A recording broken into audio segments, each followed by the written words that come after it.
Good afternoon. My name is Dr. Candace Prince, and today I'm going to give a brief presentation on gerontology for the healthcare professional using a textbook that goes by that same title that was written by Robnet and Chop. This first chapter, entitled Demographics of an Aging Society, is a basic introductory chapter that has an abundance of statistics. Our discussion, however, is going to focus on how the baby boom generation will affect massive societal changes.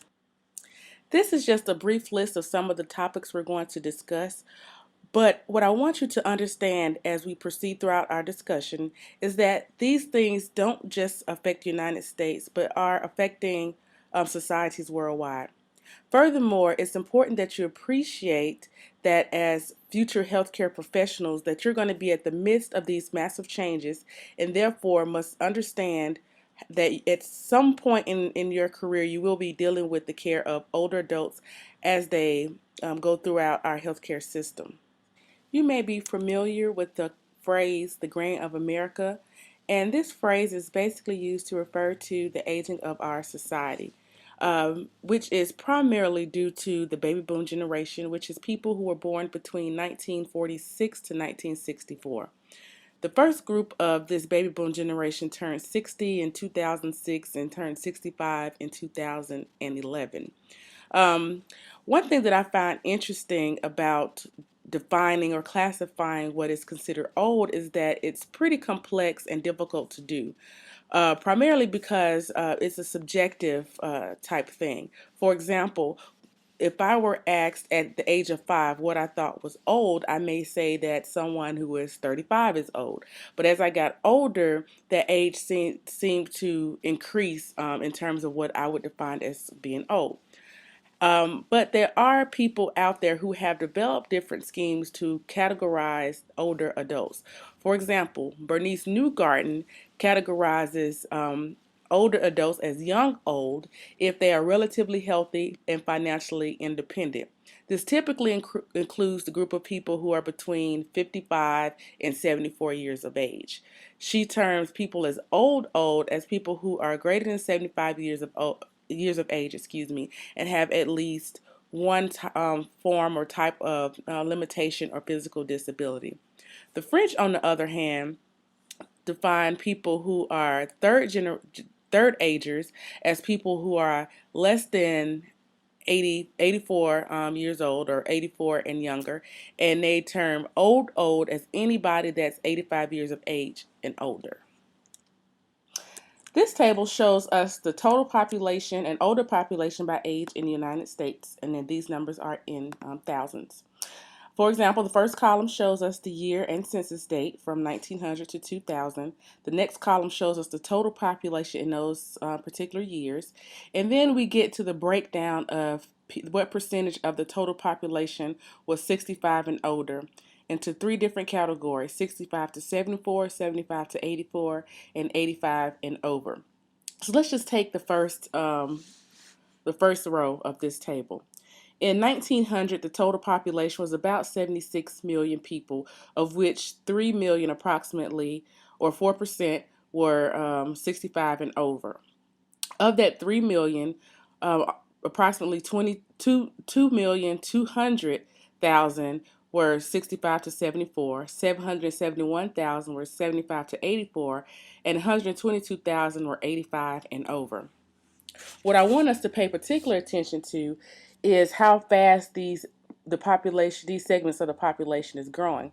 For example, for people 65 to 74, the percent of the population increased from 2.9% to 6.5%. For those 75 to 84, the population increased from 1% to 4.4%. And for people 85 and over, it increased from 0.2 to 1.5%. If we were to do the math to see which segment of the population was growing at the fastest rate, what we would find is that the population 85 and older was growing at a faster rate than either of the two previous age groups. And the way you would do that, for example, let's look at 85 and over. You would take 1.5% minus 0.2% and divide that by 1.5, and you would get somewhere of about an 87% increase. And you could do that for the preceding age categories, and you'll see, for example, that the 65 to 74 age group increased by about 55%. So the take-home point from this slide is really that the 85 and older age group is the fastest growing segment of our population.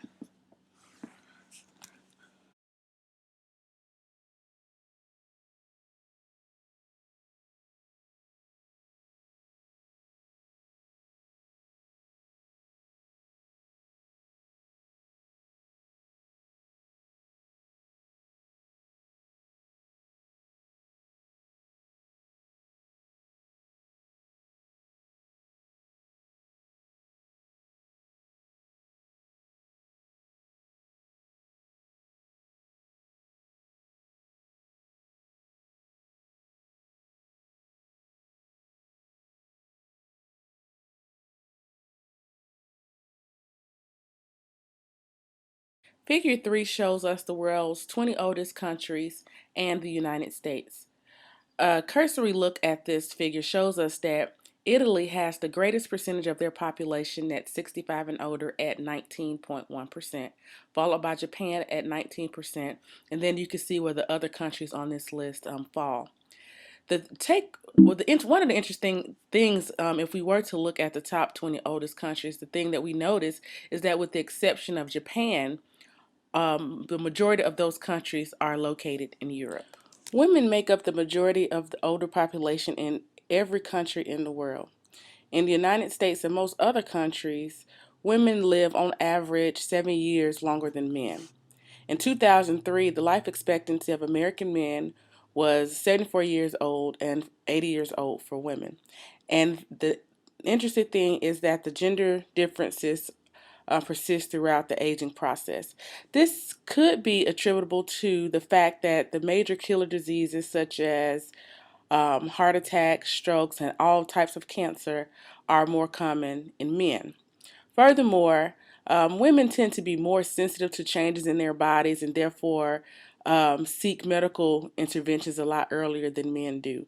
And it also may be this case because women may handle stress better than men and have better social systems than their male counterparts. This figure illustrates how the gender differences persist throughout the aging process. For example, for people 55 through 64, there are 92 men to every 100 women. But as that age progresses to 85 and over, you notice that there are only about 46 men to every 100 women. The baby boom generation will contain a greater racial and ethnic mix than any generation that preceded it. And this is in part due to increased immigration from non-white countries and the lower fertility rates among white people. In fact, by 2050, non-white populations will account for approximately 39% of the U.S. population. So this figure illustrates what I said in the previous slide, and it shows that in 2003, 18% of the individuals 65 and older are non-white in comparison to 83% of non-Hispanic whites. If you look at the bar that indicates the projections for 2050, you'll see that the non-white population will account for 39% of the U.S. population compared to 61% of the non-Hispanic white population. As of 2000, states that had more than 1 million people 65 years of age and older included places like California, New York, Florida, Pennsylvania, Texas, Illinois, etc.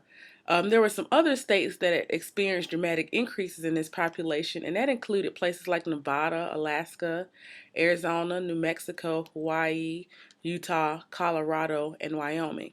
And what you may notice is that with the exception of Alaska, Utah, Wyoming, and Colorado, the trend suggests that older people are moving to warmer states and to states that are less densely populated and have lower cost of living.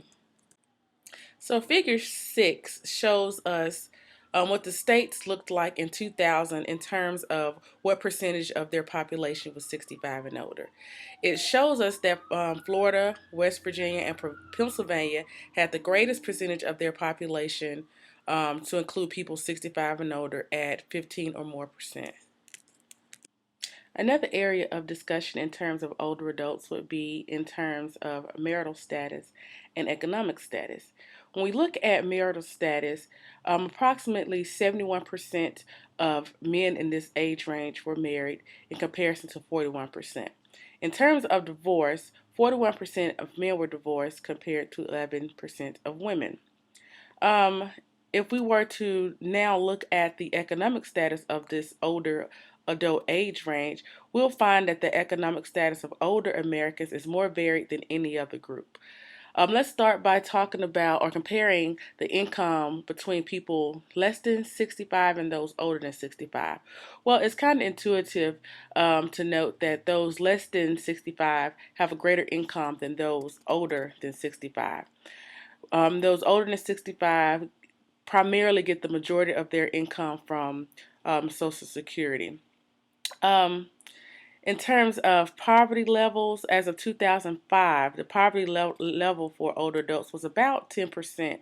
If you were to break that down by races, we would find that about 75% of older adult whites were at the poverty level in comparison to 24% of African Americans and approximately 19% of Hispanics.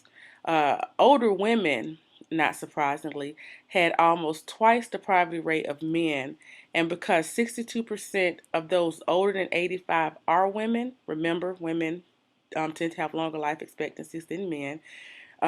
Many of these uh, individuals will have economic hardships that are going to likely intensify. So in 2004, non-institutionalized adults 65 and older claimed that their health status was good to excellent, compared to 66% of those less than 65. And there were no significant differences between genders. 80% of individuals 85 and older have at least one chronic condition, such as hypertension, heart disease, or cancer. And according to the 2000 U.S. Census Bureau, 14 million non-institutionalized older people have some kind of disability. Research has shown, however, that the rate of disability in older adults is decreasing. Alzheimer's has been confirmed as the leading cause of cognitive impairment in older adults. And in terms of doctor and hospital visits, it's not surprisingly that individuals older than 65 visit the doctor more annually, have longer hospital stays, and go to the hospital more frequently than those under 65. Some important statistics in terms of long-term care include that about 7 million people 65 and older required some sort of long-term care in 1994. This figure is expected to increase to about 24 million by 2060. Something else that's pretty impactful on our healthcare system is that 1 out of 4 people 85 and older is eligible for placement into long-term care. But because this is the fastest growing segment of the population, demand for nursing homes is going to increase dramatically. Presently, however, the number of nursing home beds is only increasing by half the rate at which this age cohort is increasing. So you can imagine the implications that it's going to have on the cost of staying in these long-term care facilities for elderly people or older adults. For example, the text discussed how this change in supply and demand will cause some people to use their life savings in less than a year. So, as a result of the trend to get patients from the hospitals back home health care has increased. The advantages of this is that it allows older adults to remain in the community, and it allows them to possibly save some money. Finally, to summarize what we discussed today, demographics indicate that the population of older adults is increasing and that this growth will result in demand on our healthcare system, with healthcare professionals being at the forefront of the graying of America.